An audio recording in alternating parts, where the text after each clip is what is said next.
বাংলাদেশিদের professionalism and হচ্ছে কমিউনিকেশনের কী অবস্থা, এই ব্যাপারে একটা মজার ঘটনা শেয়ার করি। আমি গত মাসে একটা ক্লায়েন্টের কাজ শুরু করছি। বেশি আহ, বড় প্রজেক্ট না, স্মল প্রজেক্ট। একটা ওয়েবসাইট ডেভেলপ করে দিতে হবে। ওয়েবসাইটটা ডেভেলপ করে দিছি।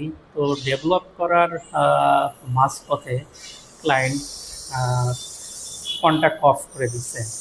আমরা এদিক থেকে আমাদের এন্ড থেকে আপডেট পাঠাচ্ছি প্রতিদিন, যে কী কী কাজ করছি, কতটুকু কাজ হচ্ছে, কতটুকু বাকি আছে এ ব্যাপারে। ক্লায়েন্ট হচ্ছে মেসেজ সিন করে, অথবা 2 দিন 3 দিন পরে মেসেজ সিন করে, কিন্তু কোনো রিপ্লাই দেয় না। কোনো ফিডব্যাক দিলেও দেখা যাচ্ছে যে ফিডব্যাক দেয় না। এইভাবে করতে করতে পুরো প্রজেক্টটা শেষ হয়েছে। শেষ হওয়ার পরে ক্লায়েন্টের পেমেন্ট দেওয়ার জন্য টাইম হয়েছে। ক্লায়েন্ট পুরা একদম হাইড হয়ে গেছে। এরকম তাকে দিনে 3বার করে কল দিলেও সে রিসিভ করে না। হোয়াটসঅ্যাপে মেসেজ দিলেও সে মেসেজ সিন করে রেখে দেয়।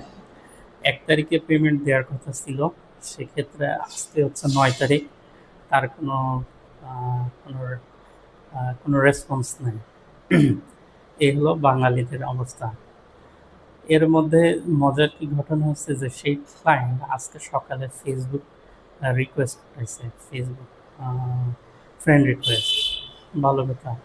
আমরা ফ্রেন্ড রিকোয়েস্ট সরি, ফেসবুক আমরা কখন ইউজ করি? আমরা ইউজ করি যখন একদম লেজার টাইমে থাকি, আমাদের কোনো আর আর্জেন্সি নাই, আমাদের হাতে কোনো কাজ নেই, সেই সময়ই তো আমরা ফেসবুকটা ইউজ করি। আপনি এখানে ফেসবুকে রিকোয়েস্ট পাঠাচ্ছেন, দ্যাট মিনস আপনি ফ্রি আছেন, কিন্তু এদিকে হচ্ছে যে আপনি প্রজেক্ট হ্যান্ড ওভার নিচ্ছেন না, তারপরে পেমেন্টও দিচ্ছেন না। বিষয়টা কেমন হয়ে গেল না? এখানে আমার কাছে যেটা মনে হয় যে এখানে ফাইন্যান্সিয়াল প্রবলেম বা ক্রাইসিস লাইফে, এটা কোনো ব্যাপার না। ব্যাপার হচ্ছে যে কমিউনিকেশন।